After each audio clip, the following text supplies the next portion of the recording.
Good morning. In this tutorial, I'm going to be showing you how to use chunky glitters.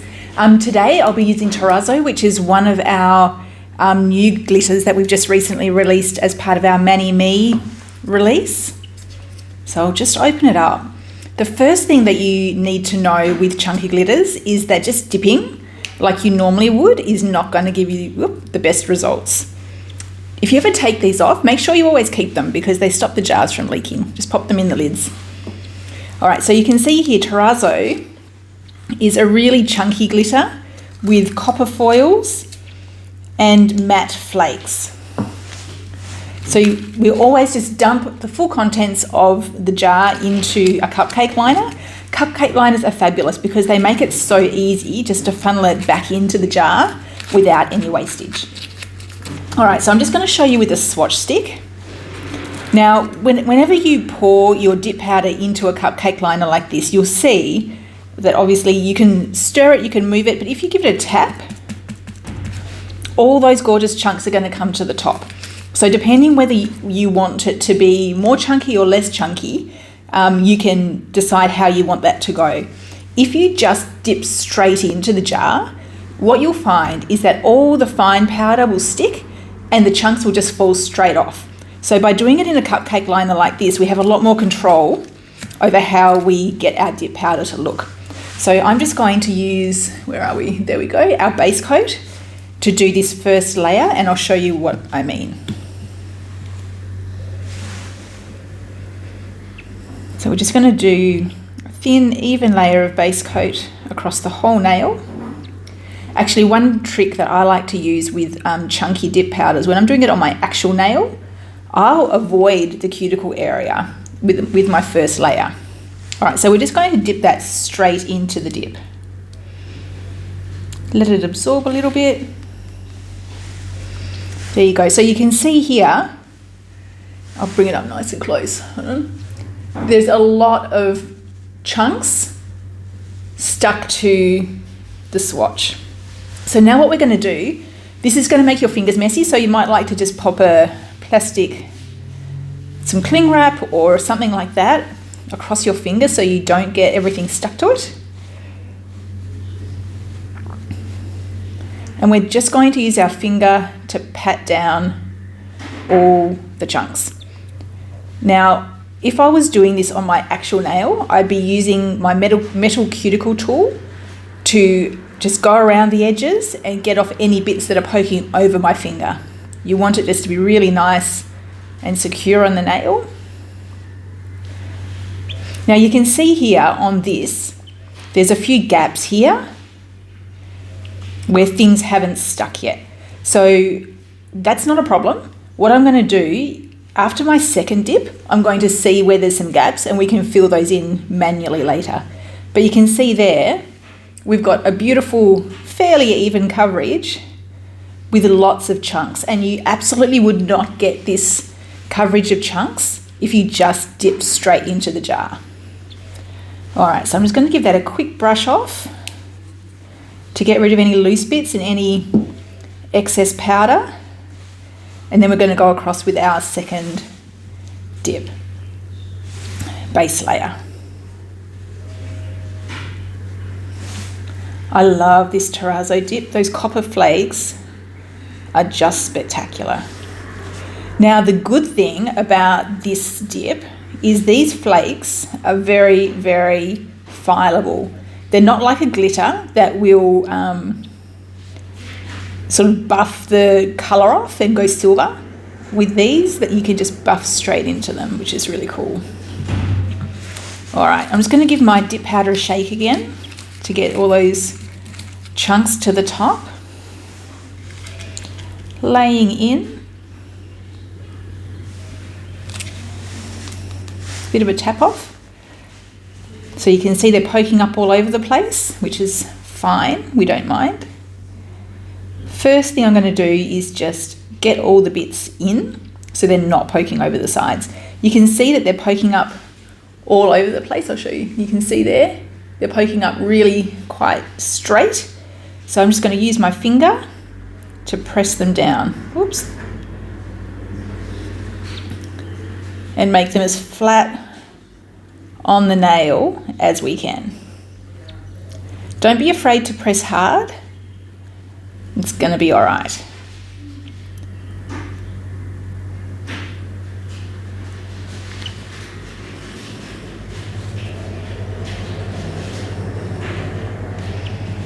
Sometimes you'll get some that stick to your finger instead of to the swatch. Not really a big deal. We can always fill in manually any gaps down the track. So you can see now, if you look from, oh, there we go, they're all sitting down quite nicely. And you can see we've actually got a fairly even coverage here. It's looking pretty good. So I'm not mad about how this is played out. If you did have any gaps, all you would do is use your metal cuticle tool, which I'll show you in just a second. Is the metal cuticle tool. So I would just use this. I'd get my base and I would just put that through the base brush. So you've got a little bit of base on the tip of your cuticle tool, then you will just manually find the piece that you want. See that? I've just got some copper and just place that exactly where you want. I'm just going to put it there.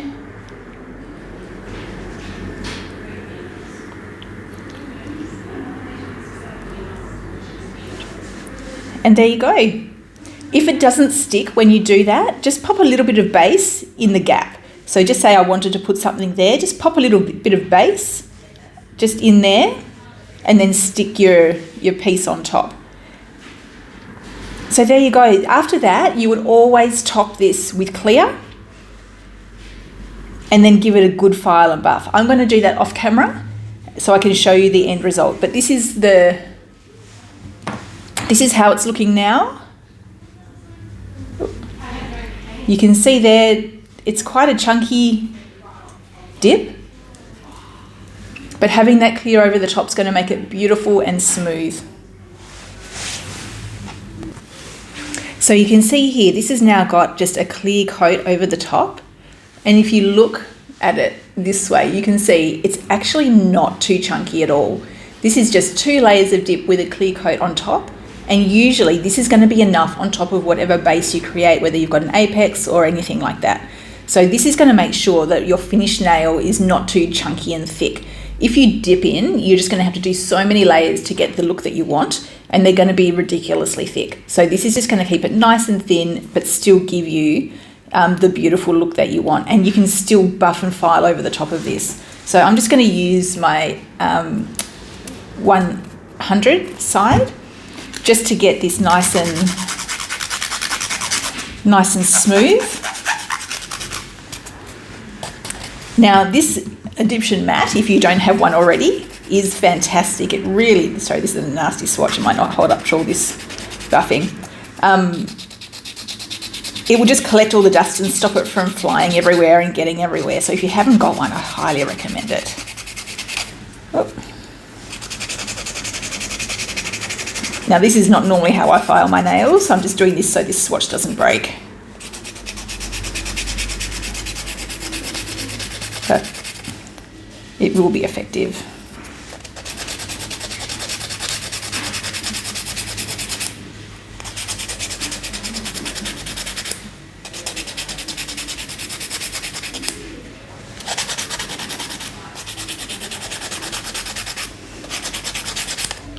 So this 100 side of the file just is that little bit rougher. It's going to get all those lumps and bumps off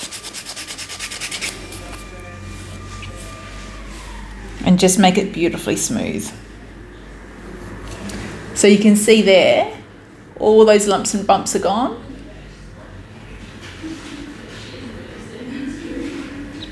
And now we can just swip it over. Just give it that little bit of a polish. All right, whoops. Now just brush off that excess.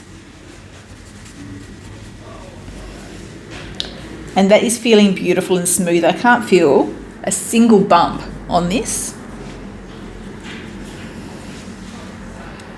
And you can see there's no bits poking up. It's really nice and smooth. All right, one more coat of activator, and then we'll do our top and you'll see the beautiful finished product.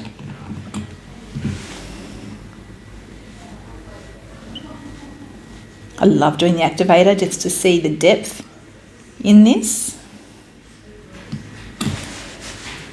Just give that a couple of seconds to dry. All right, that's just given it just enough time to dry. We can go in with our top coat.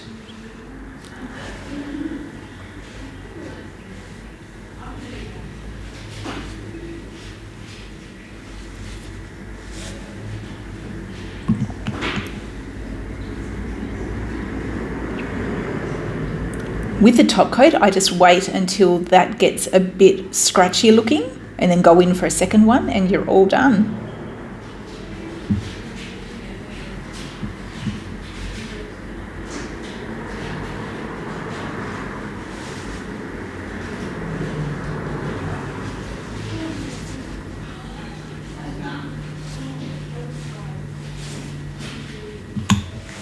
And there we have it. A beautiful chunky glitter swatch, and this would be just as stunning on your nails. Let me know in the comments what you learned and if you're going to try this at home. Bye.